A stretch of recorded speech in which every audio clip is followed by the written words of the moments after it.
right, so we are live. Here we are. That was seamless. It's about time. Welcome to. We've got some people joining already. And we are, Matt, let's see the envelope first. Don't do anything yet, but let's just see it. Yeah. Proof that it made it to you. This, like, wax stamping, I was like, oh my God, that's so awesome. I was like so nerdy about that because there's like a little tree on here. I thought that was amazing. So cool. So I need to get better at the stamping, but it'll do for now. It's beautiful, honestly. Well, thank you. Thank you. Well, that envelope has traveled all the way from Germany to Canada. Matt, thank you for saying that, because I kind of forgot that there's already been a lot of travel and process within this conversation already. And what I would love to do is to see where we're all at, because there's more traveling that this question is going to do. So if you are with us right now, drop in the chat where you're at, or even in the replay. Like, I want to see how expansive this is and where we're covering the world, because this is only going to grow. So do that, and Matt and I are going to get started.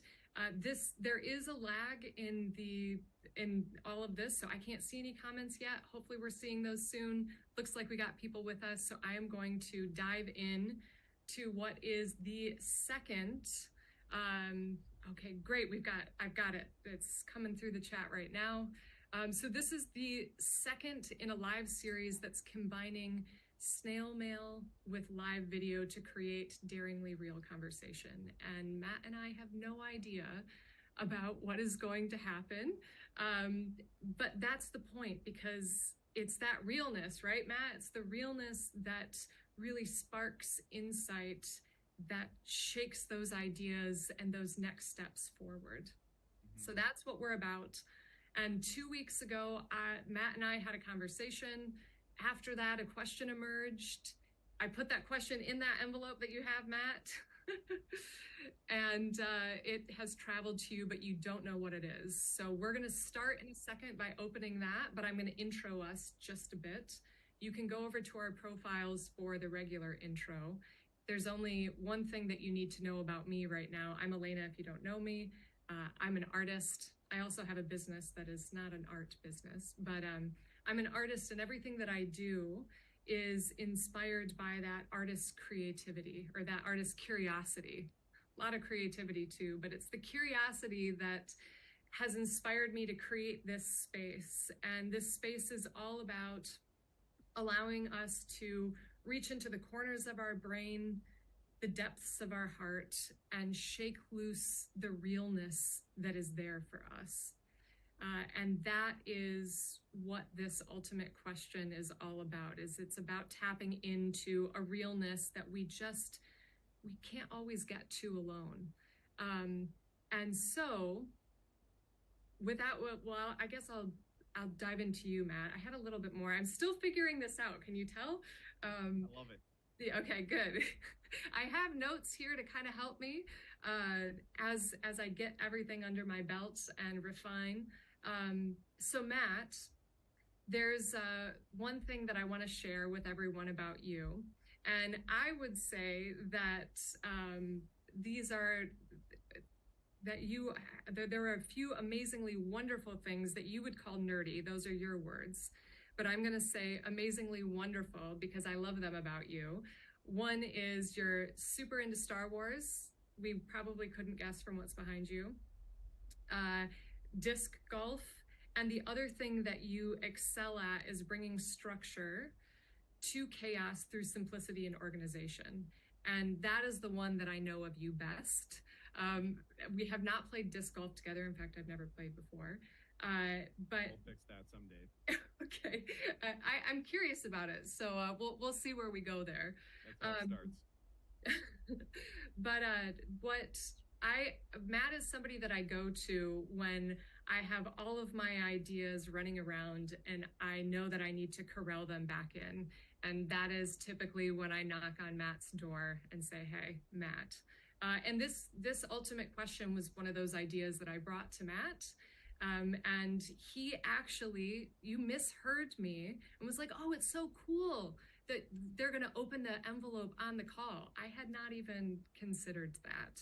So thank you for adding the mystery into this experience, because I think it is such an important aspect of it. So without further ado, Matt, let's dive into your question Okay. and we'll see where we go. I'm going to share with you really quickly that the moments leading up to this moment in time, for me, as someone who values simplicity, organization, and structure, was very challenging because this is unknown. And so this is me sitting with a little bit of chaos and being okay with that. And it's why I value our friendship. So because you can thrive in that, and so I'm just gonna put that out there. So let's I love dive in. that. We're ready to open this now. Yes, we are. And All right. you get to decide, we get to decide where we go next. So Okay. Here we we'll go. we'll see. And by the way, like the meat of the conversation is going to come after the question. So if you guys are watching this live and then you just bounce after the question's asked, I think you're missing the point. Just saying. All right. So here we go. Here's Yeah. the question. And I always love these little diamonds that you put on everything. It's amazing. So cool. All right. What parts of yourself have you perceived as weak only to have them recently show themselves as the opposite?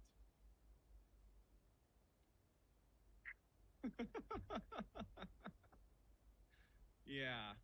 I kind of feel like the precursor of what I just said right before I open it is pretty relevant to this question. So, what parts of yourself have you perceived as weak? I think that there are a number of different areas. So let's think about this for a second. When I was younger, I created a story in my mind based on what someone had told me. They said that I'm boring and monotone.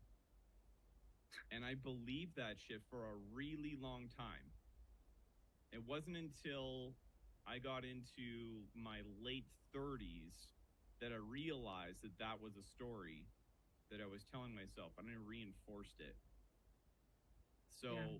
that had spillover into other areas too, right? I thought that, like, I just can't sing. And no, I'm not going to sing on this live.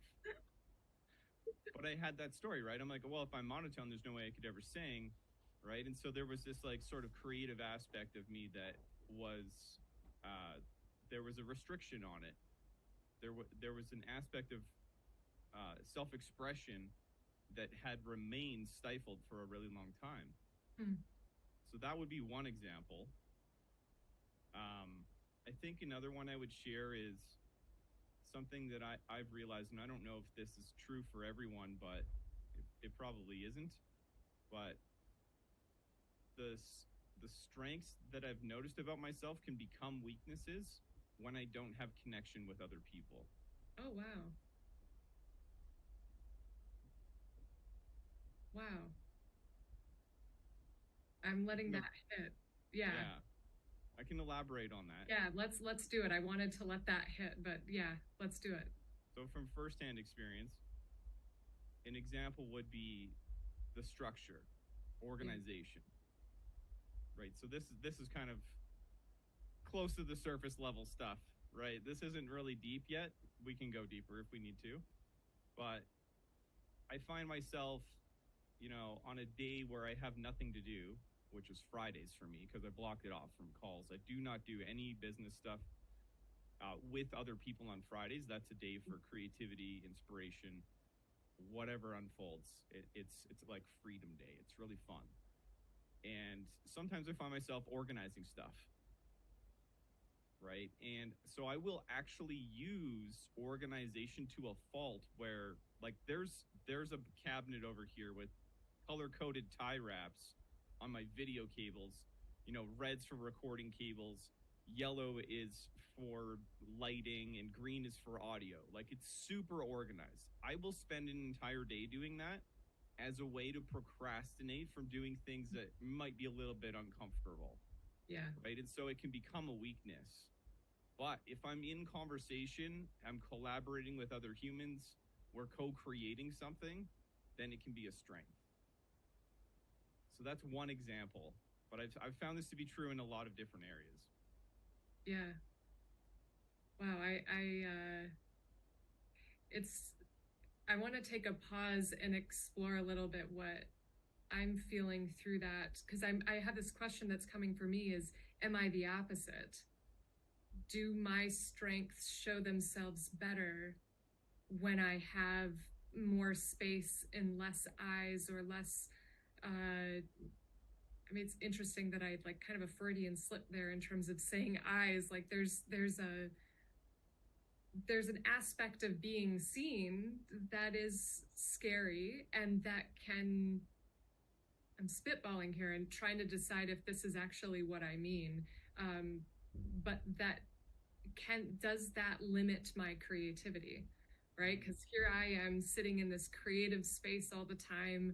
I've got papers everywhere that you can't see here, and I can just go into that for hours. I definitely procrastinate sometimes because I know how real it is. Mm. Um, but it can be a very scary space to invite people into because it changes it, which I don't think that you're not saying. Yeah. But that being my strength, there's part of it that I covet. Yeah. Uh, so yeah, I love it. yeah, Completely thank you for different that perspective. insight, Matt. Sometimes I think we actually are saying the same thing, like A from lot of completely time, I think different. that You know we're what I saying mean? the same thing. Yeah. Yeah. I'm looking for. So the reason why I love the connection and collaboration with other humans, kind of like what we're doing right now, Mm-hmm. is because I just have this convergent way of thinking of looking at ideas and bringing them together into one thing, right? And so when I can get perspective from a group of people sharing their opinions and ideas, right? I can find that Mm-hmm. common ground, and it just inspires me so much.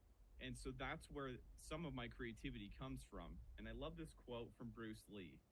You know, adapt what is useful, reject what is useless, and add what is specifically your own. Say that one more time. Adapt what is useful, Yeah. reject what is useless, Mm-hmm. and add what is specifically your own. Yeah. I mean, I can't think of a better quote for like creativity in the modern era. Yeah. Well, and the first thing that I'm going to is that all of those things are going to be different for each of us. Yes. And of course, the struggle is really allowing for ourselves to know what's real for us within that. Mm-hmm. And that is a really interesting dance of, I mean, how many times have you thought something was for you or something was real for you only to realize 3 weeks later that you were recycling something and you thought you hadn't, that thought hadn't even crossed your mind. Yeah. Yeah. Yeah. And finding signs is like, oh, I thought that this was such a unique idea, and then like literally sometimes moments later you see the exact same message somewhere else from somebody else. Mm-hmm. Those are always very interesting moments. Like I was using this analogy, just a really quick example.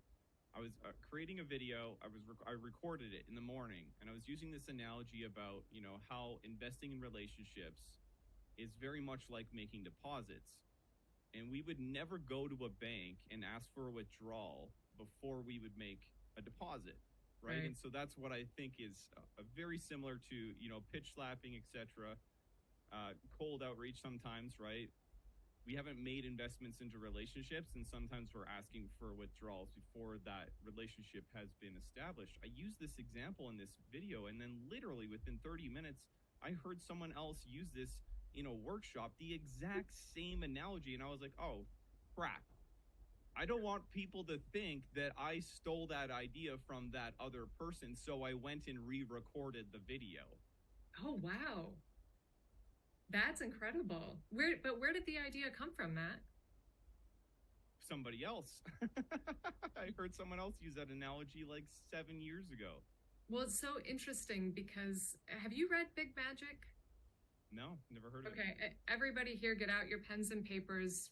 Big Magic, if you haven't read it, it is a huge inspiration to me. And I actually just heard Liz Gilbert speak last week. She's the author. She wrote Eat, Pray, Love, probably what most people know.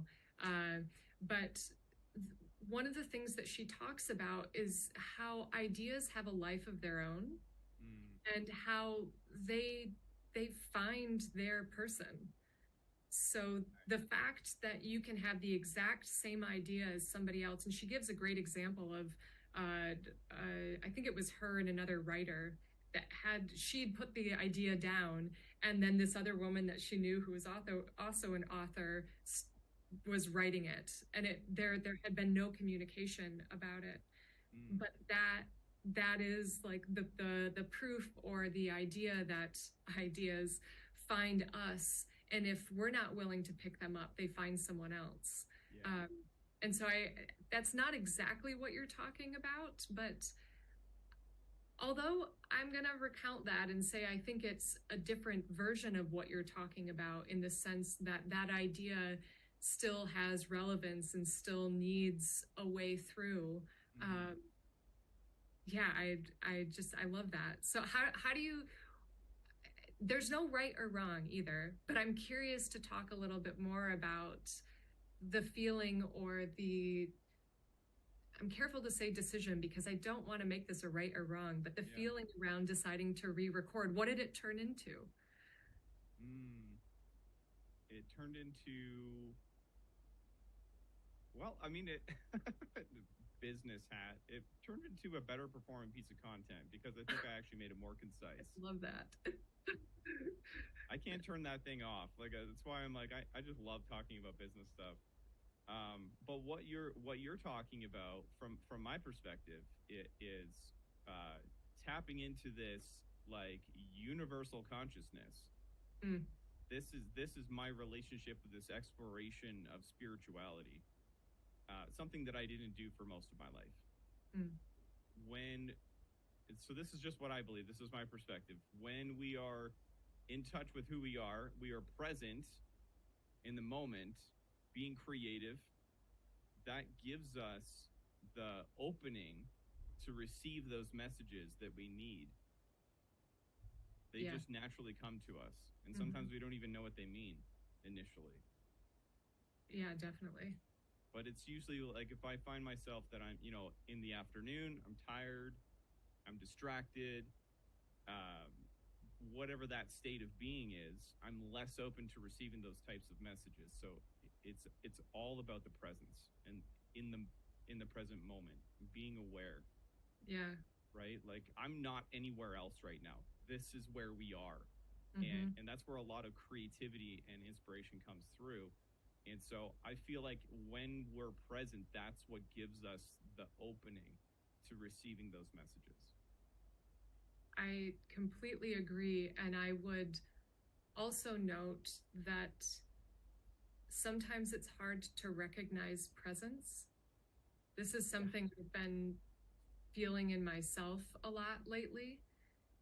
This morning I was at yoga and I was lying in Shavasana, corpse pose. And I was kind of asking this question around like, what is there for me to know about death? And I immediately, this message came to me around like, you cannot know. And as soon as it came, it went. And it was only in its passing that I realized that I'd been present because I didn't necessarily feel present. And yet something came through and I completely forgot about it for a few hours until just, I don't know, an hour ago or so. But I think that, I mean, there's a lot to talk about with death and that message, but what we're talking about here is the idea of presence and not always feeling present when we actually are present, and then taking that a step further of why don't we feel present when we are actually present? What do you think about that? the thing that comes up for me is and I don't like using the word law, but the law of allowance. Tell me more.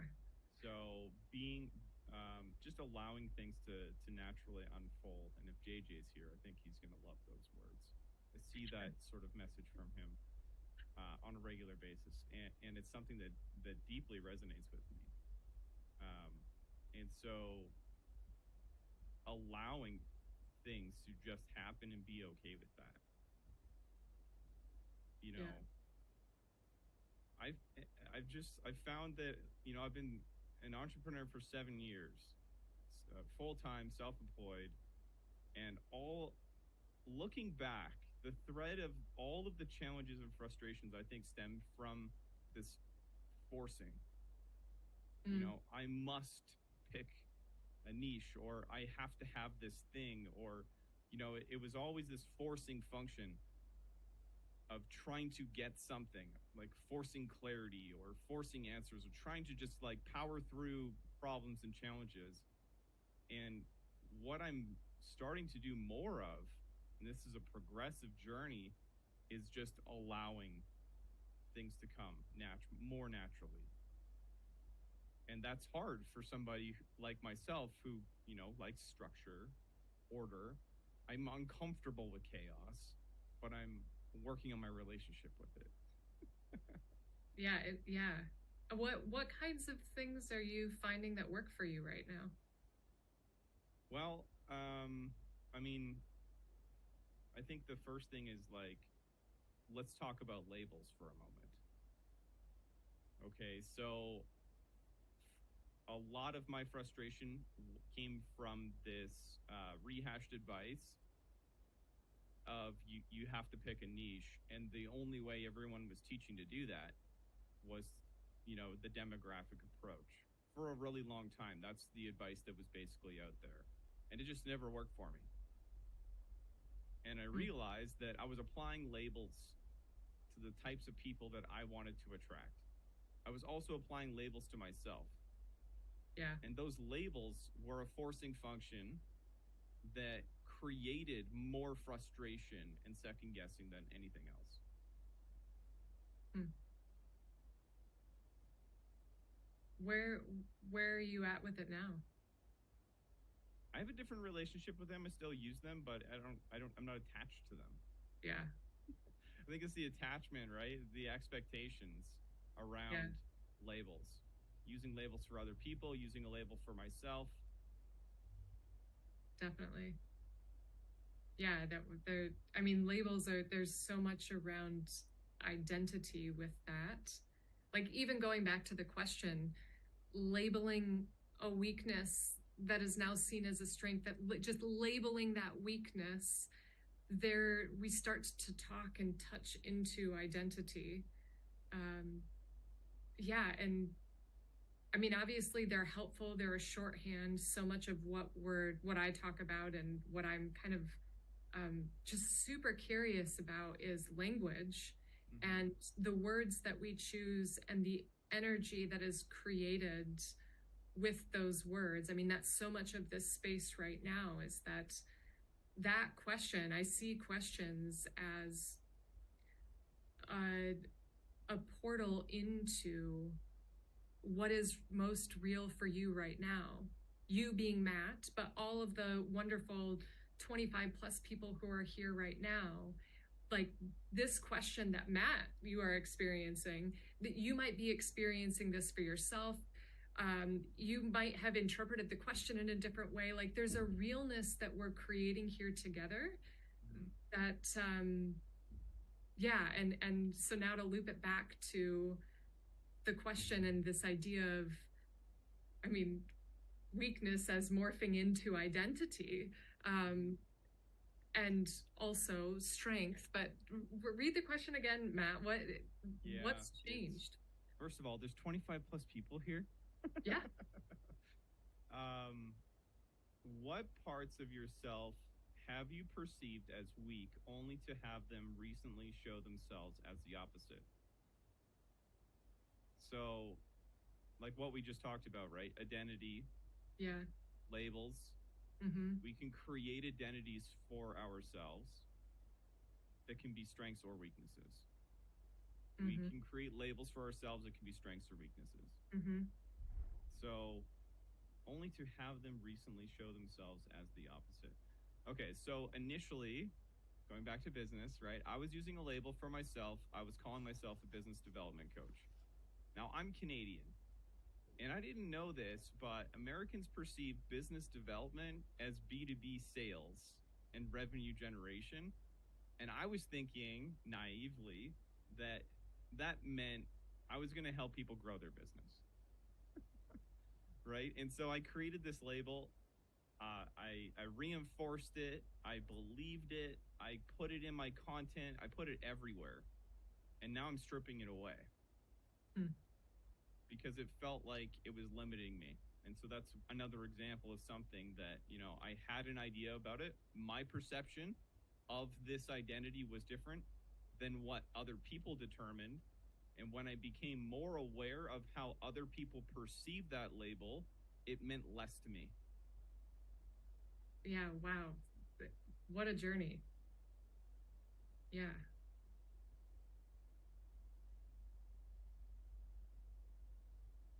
Yeah, thinking about labels, not just labels, but thinking about, my biggest struggle in business first was, what the hell am I doing here? I didn't know shit about anything when I got started. Um, but that's never stopped me from doing anything before. And and then as I started understanding what it meant, I feel like that's almost when the problems began, because now there was this box that I was creating, and it sure as hell was not the box that I wanted to exist in. Yeah. And actually, I've had some really interesting conversations in the last few days with people who have started their businesses within the last year and a half or so, and they said the same thing. When we got started, things just kind of fell into our lap, and it was like it was this beautiful happenstance. And now I want to systemize that more. They didn't use the word serious, but it was kind of that. Like, I want to get more serious with how I'm growing this. And that happenstance that I experienced in the beginning, that's not repeatable. And it was so interesting to hear that, because we have looked at business as having a definition around being repeatable. And I'm not saying that that's not true, but I am saying that so many of us know, we hear it all the time, that business is all about people, and with people, it's all about connection. And connection is not something to just repeat. It, Right. it is nuanced in its beauty. Yes. And that, creating more space for that. I'm not talking about systems and processes in business. I'm just talking about the idea that there is a growing need. I think it's why we're all here right now, a growing need for this space where we're not here for anything specific. Like, this is, we're talking about business, but only because the question has led us here. There is no agenda. There is nothing on the other side. There is no point that we are going to land. I have no idea what the hell this is going to grow into. But all of us are craving something. And I believe that that's why we're here. So to take this back to where we were coming from, is this space of not only the labels that we have inadvertently assumed, but that we have used to create the stories and the reality around us. The more that we touch into that, the more we will be able to shift that into thinking about what reality do I actually want to create, which we've heard before. But I want you to like leaning into that so hard for, I have a way of seeing this thing, and that is so valid. Tell me all the ways that it's valid. So yeah, I would love to loop back to the question again, Matt, and look at look at how that shift has been occurring for you into creating this new reality. Mm, yeah. So I'll start off with what I'm seeing and hearing in our conversation. The and I'm gonna come from this educational, like teaching, like passionate, trainer, mentor sort of role that I love to wear, which is people understand and they can process information easier when we add an element of structure, which we could Mm, call frameworks, methodologies, processes, systems, whatever. Those all mean the same thing, mm-hmm, essentially. I think systems is a logical sequence. That's what I think of when I hear the word systems. Whereas a framework is more open ended. A methodology is a way of doing or being, and that's more open ended, right? And so I love that approach, but also respecting the necessity for feeling okay with a bit of chaos and the unknown. That's the challenge for me, right? And we were talking about strengths versus weaknesses earlier. I can over structure, I can over optimize, I can be overly systematic about things, but I also need the balance of being okay with a bit of chaos and unknown, which is why I always deeply appreciate our conversations because, like, if I was just left to my own accord and I hung out, let's call this an echo chamber. If I found like 10 or 15 other Matts who are all the exact same as me, like we all want structure and organization, like I don't know if that's a better place. I really don't think it is. I value the perspective and the common ground where we can talk about something and be respectful, mm-hmm. right? And open to receive and hear messages from other people, knowing what's true for us, but also accepting what's true for someone else at the same time. I don't even know if I answered your question, I don't even honestly. remember what the question was. We want to go back to this again? No, well, I mean, let's just pause on the fact that like that is the power of the question. Like, I find questions to be the greatest paradoxes because they, in a way, that like they matter so much to create this entry point, and then forgetting them is entirely fine. And also, it's not about the answer, right? There is Right. no answer that we are trying to create here. Um, yeah, and I really appreciate, I was smiling so big when you started talking because you were bringing in that structure that, like, as you've worked with me, you know that sometimes I loathe that because it has misled me so hard. Um, and I say that knowing that that's part of the learning, right? That's part of the Yeah. process. And I think that I'm far more structured than I actually think that I am. Uh, I think that that's part of my translation and being able to bring people into a space of chaos and create the trust for us to be here in the way that we're here right now. Um, That's but, definitely a strength for you. what'd you say? That's definitely a strength for you. Yeah, well, and I think the I appreciate that. Thank you. And shoot, what I was thinking about how you were talking about the structure and the simplification within chaos being something that you do really well. Um, and it's like we can call it a strength, but it's I don't know. I'm searching for a word beyond that in a way, Mm-hmm. and I love that how that you recognize the antidote to not getting lost in that is Yeah. community, because what does community bring in? It brings in it, like it shakes things up, it brings in Yes. those different perspectives, it brings in the chaos, Mm-hmm. and I can just feel this with you right now, Matt, in the way that it all dances together and makes sense. Yes. I think I just had another idea for something that I'd like to share, um, related to the question what we're talking about.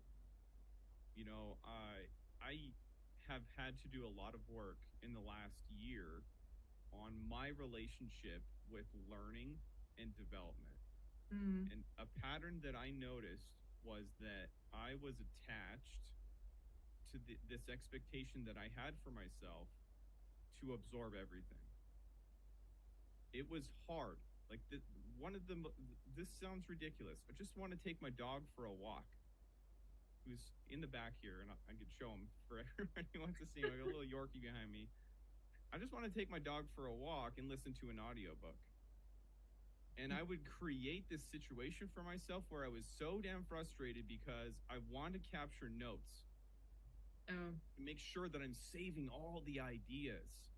I can't let these ideas go, right? And so becoming more aware about that expectation for myself helped free me up to be less attached to the outcomes. And there was something you said to me, and I don't remember in what context, this is a while ago, but you were talking about like the way you see the online courses. People just need to get the thing that they need, and it doesn't have to be about completion rates, even though I'm very much pro completion rates. Yeah. Right. Yeah. But so when you said that, though, it kind of shook me a little bit, and I've been processing that for a long time because I realized that, I have this relationship with learning and development. I want to complete all the books. Yet I have a bookcase filled with books I've never even read yet. And it's like the someday list of, online courses that I bought, content that I actually really value and want to consume. And having this expectation for myself that I must capture all the inspiration and ideas and organize that information somewhere so I can retrieve it, right? Second brain principle. I don't know if anyone's heard of that before, but it's something that is definitely very beneficial in a lot of ways. But I also needed to have the space to just feel, okay, I'm going to listen to this audiobook on this dog walk and be present and listen and not get obsessed with trying to capture everything and then organize it. Yeah. I think it sounds silly when I say it out loud, but it was like very real. And it's like, it's a work in progress, honestly. Matt, I am terrible at that. Like, you are speaking into my pain of pains right now. Like, I can't even read without my notebook, and my books are covered with a million little notes, and I covet them. Like, some of you know that I don't finish books because I have such a strong relationship with them. I don't want them to be over, so I just finish them. But I think that I can feel that. I think I want to highlight what you were talking about with completion rates and how, because I think this is so interesting because I'm not arguing that doesn't matter, right? And you didn't take it that way. But I think that when we elevate these certain standards or aspects of things, that we lose sight of the chaos, right? And the chaos side of that would be picking up a book and reading that one sentence and having that sentence travel with you for the rest of your life, but it doesn't have to be that long. And you never read the rest of the book. Like, how many times has that happened to us? I think it's happened to all of us. And the freedom to know that that's all it needed to be. And it was my mom who told me that. I can't remember in what context. But it just really made me lean in. And just the freedom of not needing it to be everything. We value knowing so much. Really, what is there to know? The book that comes up for me is The Power of Now by Eckhart Tolle. I mean, that book is the perfect example of something if you want to practice and experience what Elayna just said. Because, like, you don't need to know the whole book. You could just pick it up and read one thing, and it's just a book of, like, principles at the core, right? And so it's definitely an example of one that comes to mind that, like, you definitely... I tried reading it the way I read other books, right? Start to finish. I'm trying to go from left to right. I want to get from A to Z. And it's not a book that's conducive to that type of experience because it's going to hit you with profound ideas and you could read it multiple times and go back and read the same things, just like any other book that you enjoy, and pick up something different every single time. Yeah. Yeah. Interesting. Cool.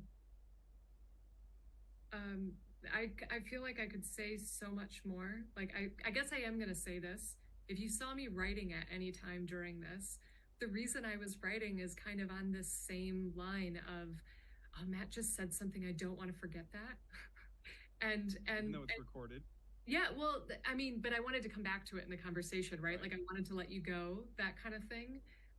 But I'm experiencing this a lot right now of touching into the energy of what we're saying, wanting to grab that and run with it, and then also we need to just let it unfold, and that thing may or may not come back, and that's okay. Um, and as because I'm noticing the time, so I want to kind of bring us a little bit to a close. Matt, when you think about that question, I know we've kind of gone back to it a few times, but is there anything that feels left open with it? Anything that you'd like to add, shift, or reimagine? One word: trust. Mm. I need to feel this trust in myself. I need to feel trust that the answers, the inspiration, the creativity is there. Mm. And I don't need to capture and organize necessarily if I trust that it's still there. Yeah. It's still accessible. I can capture it later. I can go back to it. I can bring that back into my life at any moment instead of feeling like I have to capture everything. And Yeah. I think that trust, it just plays into so many aspects. So we could probably go off on another conversation on that one, but Definitely. that's Well, the and word that came actually, up. yes, did you see me write that down? Did you write down the word trust? I wrote down building trust. But I what I want to do is rather than tie like this beautiful little bow on this conversation and be like, oh yeah, we did that and it's great. I feel like we have unearthed a lot within this conversation, and what I would welcome us to do together, but also people in the chat as well, um, to what question has now emerged. I would like to give us that to go forth into the rest of our day, the rest of our week. But let's explore that a little bit, Matt. What question do you feel has emerged? What is my relationship with blank? Oh. So put whatever word you want in that last blank. Yeah. I thought of trust right away. I'm super into this idea of how we build trust with the unknown, which is really where creativity is born from. Yeah. So potentially there's two questions. There's how wait, say yours again. What's my relationship? What is your relationship with blank? Yeah, what's my relationship with blank? Yes. Cool. I love that. I love that. It feels very open-ended.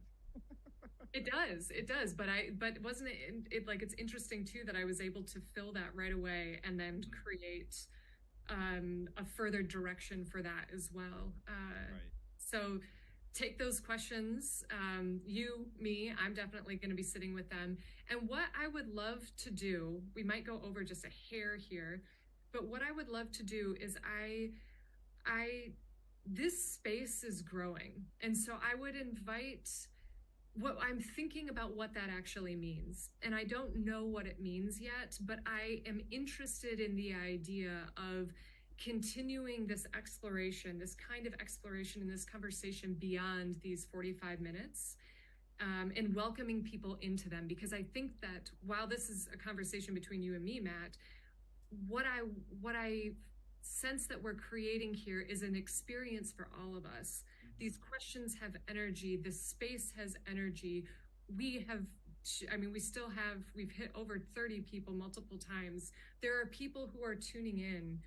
There's something here that we need, and I would like to offer more space for that. I don't know what that means yet, but what I would like to ask everybody to do is, if that feels right to you and you would like to see that, please drop a yes, a thumbs up, or any other decipherable emoji in the chat to let me know. This isn't like a pitch or anything, because I have no idea what I'm talking about right now.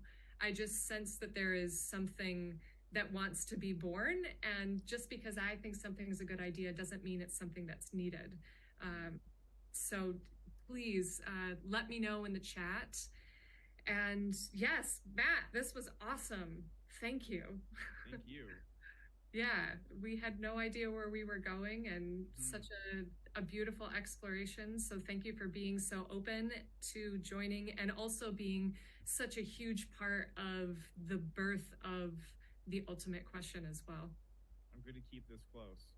I think this is a question to ponder over time. So it'll serve as a reminder. Thank you very much for the experience. Yeah. Thanks, Matt. And thank you to everyone who's here. Yeah. So grateful for you. Yes, well, let's connect with everybody who's here. You can see them in the chat. You can see them on the event. Connect with each other.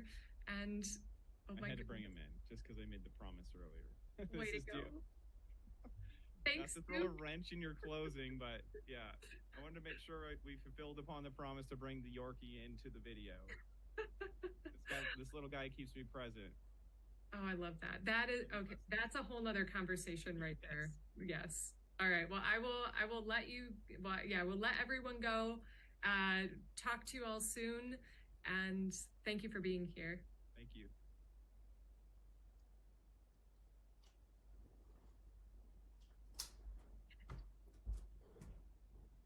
Awkward ending.